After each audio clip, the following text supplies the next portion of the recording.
মাছ তো অনেক রকম খেয়েছেন, এই পর্যায়ে মাছের একটা স্পেশালি রেসিপি আপনাদের সাথে শেয়ার করবো। এটা হচ্ছে মাছের রেসিপি, মাছের নাড়িভুড়ি রেসিপি। গরুর নাড়িভুড়ি খেয়েছেন, মাছের নাড়িভুড়ি কি কখনো খেয়েছেন? আজকে যদি না খেয়ে থাকেন, আজকে রেসিপিটা আপনাদের জন্য খুব সুন্দর করে রেসিপিটা রান্না করেছি। আসলে আপনাদের কাছে ভালো লাগবে। চলুন এবার মূল রেসিপিতে চলে যাই। বিসমিল্লাহির রহমানির রহিম। আসসালামু আলাইকুম। কেমন আছেন বন্ধুরা? আশা করি যে যেখানে আছেন অনেক অনেক ভালো আছেন। আলহামদুলিল্লাহ আমিও ভালো আছি।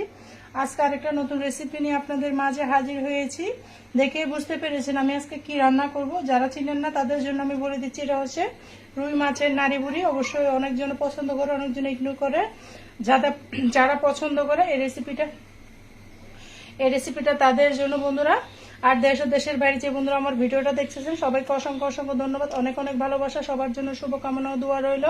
আজকে এই মাছের নাড়িভুড়ি দিয়ে কিন্তু আপনার এক প্লেট বা নিমিশে খাওয়া যায়, এত দুর্দান্ত মজা হয়। এই মাছের নাড়িভুড়িটা খুব মজা হয়। আমার শাশুড়ি বলেছে মাছের নাড়িভুড়িটা রান্না করার জন্য, তার জন্য মাছের নাড়িভুড়িটা রান্না করবো। তাই ভাবলাম ভিডিওটা আপনাদের মাঝে শেয়ার করে। অনেক মজা হয় কিন্তু গরম ভাতের সাথে এই মাছের নাড়িভুড়িটা অনেক ভালো লাগে খেতে। দারুণ লোভনীয় স্বাদ হয় এই মাছের নাড়িভুড়ি। যারা খান না তাদের জন্য আমি আজকে রেসিপিটা শেয়ার করছি, অবশ্যই খেয়ে নেবেন। আর এটা সুন্দর করে ধুয়ে নিতে হবে। এখানে একটা সব আমি পরিষ্কার করে নিয়েছি, তারপর আপনাদের মাঝে শেয়ার করছি। আবারও ধুতে হবে, দেখুন রক্তের পানি বের হচ্ছে, আবার ধুতে হবে। এখানে সবুজ সবুজ যে নাড় থাকে ওগুলো নিয়ে নিতে হবে। আমি অনেকগুলো নিয়েছি। দেখুন এরকম সবুজ, যেরকম সবুজ সবুজ নাড়গুলা অবশ্যই ফেলে দিতে হবে। দেখুন একটা টান দিলে সুন্দর আসি যাবে। অবশ্যই সবুজ সবুজ যে নাড় থাকে ওগুলো ফেলে দিতে হবে, না হলে কিন্তু আপনার এই মাছের তেলটা কিন্তু তিতো মারবে, খেতে পারবেন না সেই জন্য। আর এখান দিয়ে একটা পিঠ থাকে, আমি ফেলে দিয়েছি, আমার শাশুড়ি দেখে দিয়েছে, সেই পিঠটাও ফেলে দিবেন। আমি এগুলো সুন্দর করে আবারও ধুয়ে নিব, খুব চমৎকার করে রান্না করবো। চলুন মূল রেসিপিতে চলে যায়। এগুলো একসাথে অন্য কিছু শেয়ার করবো না অবশ্যই। এই পর্যায়ে চুলার মধ্যে দিয়ে দিলাম তেল। তেলটা অবশ্যই কমিয়ে দিয়েছি, বেশি দিই না, কারণ মাছের নাড়িভুড়িতে প্রচুর তেল থাকে, সেই জন্য আমি তেলটা কমিয়ে দিয়েছি। আপনারা চাইলে বেশি ব্যবহার করতে পারেন। আমি তেলটাকে কমিয়ে দিয়েছি, চুলাটা ধরিয়ে দিয়েছি। তেলটা আগে গরম দিয়েছিলাম, অনেক গরম হয়ে গিয়েছিল, সেই জন্য চুলাটা আগুনটা ধরিয়ে দিয়েছি। পেঁয়াজটা চেষ্টা করবেন একটু বাড়িয়ে দেওয়ার জন্য। মাছের তেলের মধ্যে পেঁয়াজটা একটু বাড়িয়ে দিলে খেতে বেশি ভালো লাগে।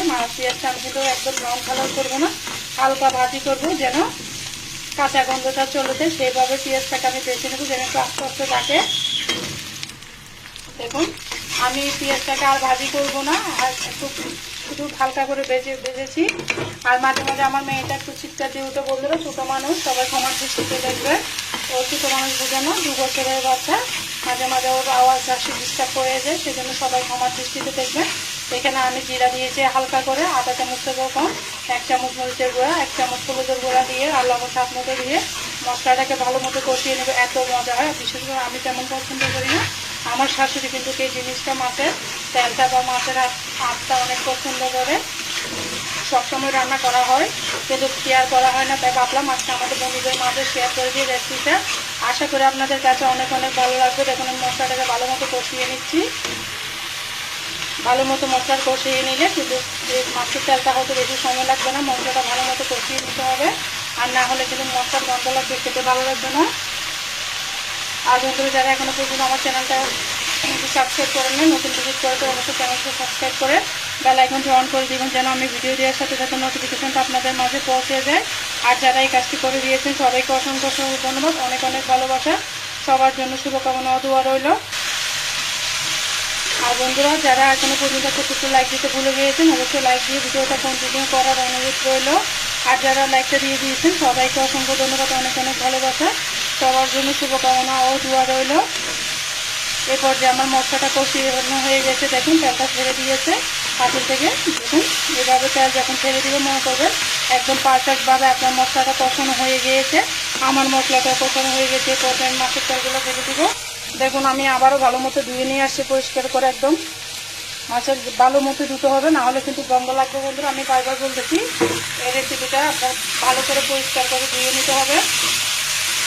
এই পর্যায়ে আমি মাছের তেলগুলো ঢেকে দিলাম। খুব মজা হয় গরম ভাতের সাথে, তো আপনার অন্য সবজি লাগবে না, এই তেল দিয়ে কিন্তু আপনার নিমেষে 1 প্লেট ভাত খেতে পারবেন তৃপ্তি করে, অনেক মজা। আর আপনারা এই রেসিপিটা খান কিনা অবশ্যই কমেন্টসে বলে যাবেন বন্ধুরা। আর যারা পছন্দ করেন না তারা না দেখবেন না বন্ধুরা। আর বন্ধুরা যারা পছন্দ করেন তারা অবশ্যই ছোট্ট একটা কমেন্টস করে লাইক দিয়ে আমার ভিডিওটা কন্টিনিউ করার অনুরোধ ছিল। দেখুন খুব মজা হয়, মাছের পোক্তাগুলো দিয়ে দিয়েছি। এখন এগুলো আমার কাছে কিন্তু এই বেলুনগুলো খেতে অনেক ভালো লাগে, মাছের বেলুন বলে আমি। আর আপনারা কীভাবে মাছের তেলটা রান্না করেন অবশ্যই কমেন্টসে বলে যাবেন। দেখুন বন্ধুরা বেলুনগুলো আস্তে আস্তে ছোটো হয়ে যাবে, এভাবে কোনো তেল পানি কিছু ব্যবহার করতে হবে না। এখানে দিয়ে দিলাম কয়েকটা কাঁচামরিচ ফালি করে, কাঁচামরিচটা দিলে সুন্দর একটা ঘ্রাণ আসে। দেখুন মাছের বেলুনগুলো আস্তে আস্তে ছোটো হয়ে যাচ্ছে, অনেকগুলো দেখুন তেল ছেড়েছে। এগুলোকে আমি রান্না করে নেবো, একদম শুকিয়ে নেব।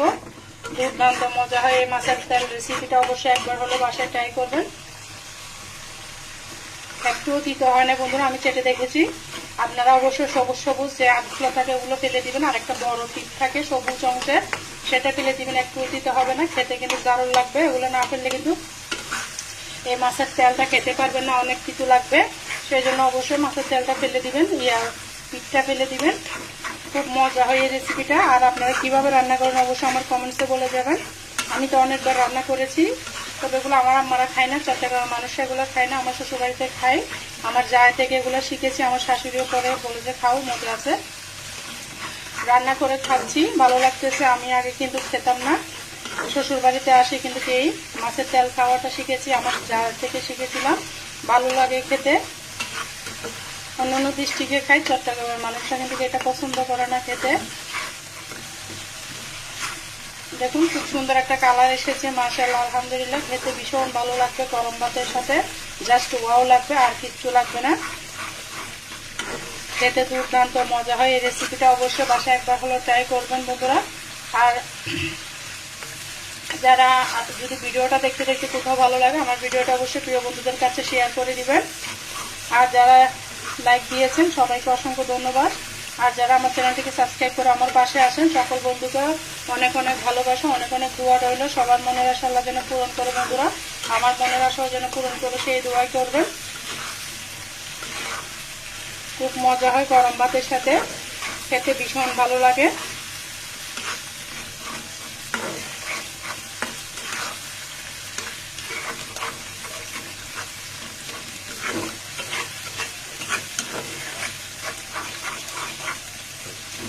আমি তো নেড়ে চেড়ে রান্না করে নিচ্ছি, আপনারা অবশ্যই বলে যাবেন কিভাবে রান্না করেন।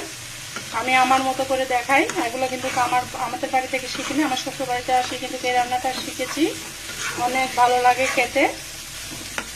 আর আপনারা খান কিনা অবশ্যই কমেন্টসে বলে যাবেন বন্ধুরা।